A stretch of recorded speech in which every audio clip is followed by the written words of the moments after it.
जय श्री कृष्ण दोस्तों। दुर्योधन द्रोणाचार्य के मन में पांडवों के प्रति द्वेष पैदा करने और युद्ध के लिए दुर्योधन के मन में विचार आया कि द्रोणाचार्य पांडवों के पक्षपाती है। अतः वे पांडव सेना की महत्ता सुनकर मेरे को भी यह कह सकते हैं कि जब पांडवों की सेना में इतनी विशेषता है तो उनके साथ तुम संधि क्यों नहीं कर देते हो।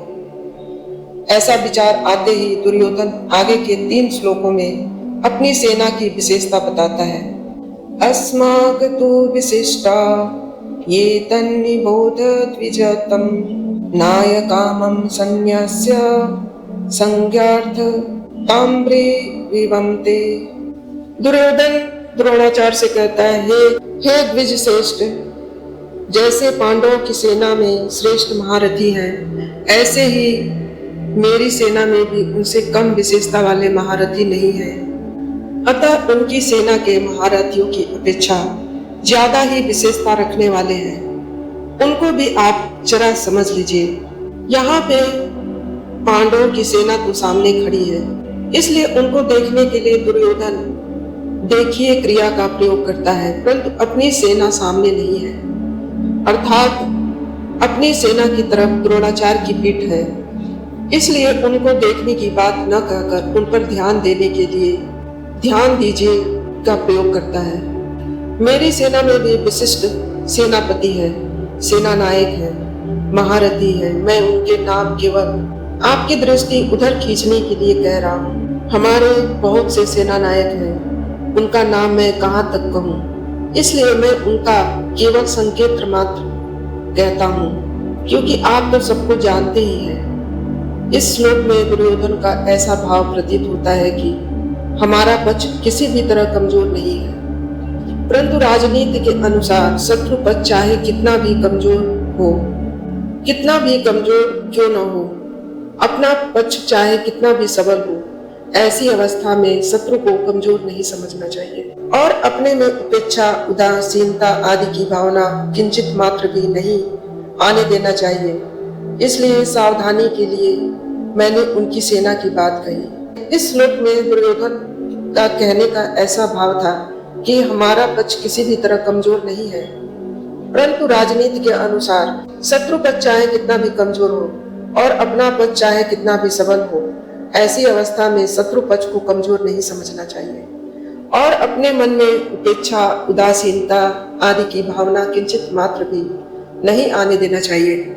इसलिए सावधानी के लिए मैंने उनकी सेना की बात कही और अब अपनी सेना की बात कहता हूँ। दुर्योधन का दूसरा भाव यह था कि पांडवों की सेना को देखकर दुर्योधन पर बड़ा प्रभाव पड़ा और उसके मन में कुछ भय भी पैदा हुई, कारण की संख्या में कम होते हुए भी पांडव सेना के पक्ष में बहुत से धर्मात्मा पुरुष थे और स्वयं भगवान थे। जिस पक्ष में धर्म और भगवान रहते हैं उसका सब पर बड़ा प्रभाव पड़ता है। पापी से पापी, दुष्ट से दुष्ट व्यक्ति पर भी उसका प्रभाव पड़ता है। इतना ही नहीं, पशु पक्षी, वृक्ष लता आदि पर भी उसका प्रभाव पड़ता है, कारण कि धर्म और भगवान नित्य है। कितनी ही ऊंची से ऊंची भौतिक शक्तियां क्यों न हो, वे सभी अनित्य हैं। इसलिए दुर्योधन पर पांडव सेना का बड़ा असर पड़ा, परंतु उसके भीतर भौतिक बल का विश्वास मुख्य रूप से वह द्रोणाचार्य को विश्वास दिलाने के लिए कहता है कि हमारे पक्ष में कितनी विशेषता है, उतनी पांडवों की सेना में नहीं, अतः हम उन पर सहज ही विजय प्राप्त कर सकते हैं। 8वें श्लोक में दुर्योधन कहता है कि आप और पितामह भीष्म दोनों ही बहुत विशेष पुरुष हैं। आप दोनों के समकक्ष संसार में तीसरा कोई नहीं। अगर आप दोनों में से कोई एक भी अपनी पूरी शक्ति लगाकर युद्ध करे तो देवता, यक्ष, राक्षस, मनुष्य आदि में से ऐसा कोई भी नहीं है जो कि आपके सामने टिक सके। आप दोनों के पराक्रम की बात जगत में प्रसिद्ध ही है।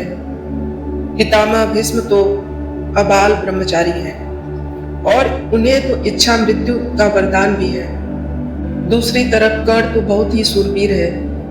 मुझे तो ऐसा विश्वास है कि वह अकेला ही पांडव सेना पर विजय प्राप्त कर सकता है। उसके सामने अर्जुन भी कुछ नहीं कर सकता है। ऐसा वह कर्ण भी हमारे पक्ष में है। कृपाचार्य की तो बात ही क्या, वे तो चिरंजीवी हैं। हमारे परम हितैषी हैं और संपूर्ण पांडव सेना पर विजय प्राप्त कर सकते हैं। दोस्तों, अश्वत्थामा, बलि, वेद व्यास, हनुमान जी, विभीषण, कृपाचार्य, परशुराम और मार्कंडेय ये 8 चिरंजीवी हैं। शास्त्र में लिखा है कि अश्वत्थामा, बलि, वर्यासो, हनुमांश्च, विभीषण, कृपा, परशुरामश्च सप्तैते चिरंजीवी। यद्यपि यहाँ द्रोणाचार्य और भीष्म के बाद ही दुर्योधन को कृपाचार्य का नाम लेना चाहिए था, परंतु दुर्योधन को कर्ण पर जितना विश्वास था उतना कृपाचार्य पे नहीं था। इसलिए कर्ण का नाम तो उसके हृदय से पहले ही निकल पड़ा। द्रोणाचार्य और भीष्म कहीं कृपाचार्य का अपमान न समझ लें, इसलिए दुर्योधन विशेषण देते हुए कृपाचार्य को संग्राम विजयी देकर प्रसन्न करना चाहता था। अश्वत्थामा यह भी चिरंजीवी है और आपके ही पुत्र हैं। ये बड़े ही शूरवीर हैं। इन्होंने आपसे ही अस्त्र शस्त्र विद्या सीखी है। अस्त्र शस्त्र की कला में ये बड़े चतुर हैं। आप यह न समझे कि केवल पांडु ही धर्मात्मा है। हमारे पक्ष में मेरा भाई विकर्ण बहुत धर्मात्मा और शूरवीर है। ऐसे ही हमारे पितामह शांतनु के भाई ब्राह्मिक के पौत्र तथा सोमदत्त के पुत्र भूरिश्रया भी बड़े धर्मात्मा हैं। इन्होंने बड़ी बड़ी दक्षिणा वाले अनेक यज्ञ किए हैं। ये बड़े शूरवीर और महारथी हैं। यहाँ इन शूरवीरों के नाम लेने से दुर्योधन का यह भाव मालूम देता है कि हे आचार्य, हमारी सेना में आप भीष्म, कर्ण, कृपाचार्य आदि जैसे महान शूरवीर और पराक्रमी हैं। ऐसे पांडवों की सेना में देखने में नहीं आते। हमारी सेना में कृपाचार्य और अश्वत्थामा ये 2 चिरंजीवी हैं, जबकि पांडवों की सेना में ऐसा एक भी नहीं है। हमारी सेना में धर्मात्माओं की कमी नहीं है, इसलिए हमारे लिए डरने की कोई बात नहीं। 9वें श्लोक में दुर्योधन कहता है कि मैंने अभी तक अपनी सेना के जितने शूरवीरों के नाम लिए हैं, उनके अतिरिक्त भी हमारी सेना में राइक, शल्य, भगदत्त, जयद्रथ आदि बहुत से शूरवीर महारथी हैं, जो मेरे भलाई के लिए, मेरी ओर से लड़ने के लिए अपने जीने की इच्छा को त्याग करके यहाँ पे आए हैं। मेरी विजय के लिए मर भले जाए पर युद्ध से हटेंगे नहीं। उनकी मैं आपके सामने क्या कृतज्ञता प्रकट करूं। ये सभी लोग हाथ में रखकर प्रहार करने वाले तलवार, गदा, त्रिशूल आदि नाना प्रकार के शस्त्रों की कला में निपुण हैं और हाथ से फेंककर प्रहार करने वाले बाण, तोमर, शक्ति आदि अस्त्रों की कला में भी निपुण है। युद्ध कैसे करना चाहिए, किस तरह से करना चाहिए, किस पैतरे से और किस युक्ति से युद्ध करना चाहिए, सेना को किस तरह खड़ी करनी चाहिए आदि युद्ध की कलाओं में ये सारे के सारे निपुण हैं और कुशल हैं। तब दुर्योधन की बात सुनकर द्रोणाचार्य कुछ भी नहीं बोले और अपनी चालाकी न चल सकने से दुर्योधन के मन में क्या विचार आता है, इसको संजय आगे के श्लोक में कहते हैं। तब अपनी चालाकी न चल सकने से दुर्योधन के मन में क्या विचार आता है, इसको संजय आगे के श्लोक में कहते हैं। द्रोणाचार्य को चुप देखकर दुर्योधन के मन में विचार हुआ कि वास्तव में अधर्म, अन्याय के कारण भय होने से वह अपनी सेना के विषय में सोचता है कि हमारी सेना बड़ी होने पर भी, अर्थात पांडवों की अपेक्षा 4 अक्षौहिणी अधिक होने पर भी पांडवों पर विजय प्राप्त करने में है तो असमर्थ ही। कारण कि हमारी सेना में मतभेद है, उसमें इतनी एकता, संगठन, निर्भयता, निसंकोचता नहीं है जितनी की पांडवों की सेना में है। हमारी सेना के मुख्य संरक्षक पितामह भीष्म उभय पक्षपाती हैं, अर्थात उनके भीतर कौरव और पांडव दोनों सेनाओं का पक्ष है। वे कृष्ण के बड़े भक्त हैं। उनके हृदय में युधिष्ठिर का बड़ा आदर है, अर्जुन पर उनका बड़ा स्नेह है, इसलिए वे हमारे पक्ष में रहते हुए भी भीतर से पांडवों का भला चाहते हैं। वे ही भीष्म हमारे सेना के मुख्य सेनापति हैं। ऐसी दशा में हमारी सेना पांडवों के मुकाबले कैसे समर्थ हो सकती है? नहीं हो सकती। परंतु ये जो पांडवों की सेना है हम पर विजय करने में समर्थ है, कारण कि इनकी सेना में मतभेद नहीं है, बल्कि सभी एकमत होकर संगठित हैं। इनकी सेना का संरक्षक बलवान भीमसेन है, जो बचपन से ही मुझे हराता आया है। यह अकेला ही मेरे सहित 100 भाइयों को मारने का प्रतिज्ञा कर चुका है, अर्थात यह हमारा नाश करने पर तुला हुआ है। इसका शरीर ब्रज के समान मजबूत है। इसको मैंने जहर पिलाया था तो भी यह मरा नहीं। ऐसा यह भीमसेन पांडवों की सेना का संरक्षक है, इसलिए यह सेना वास्तव में समर्थ और पूर्ण है।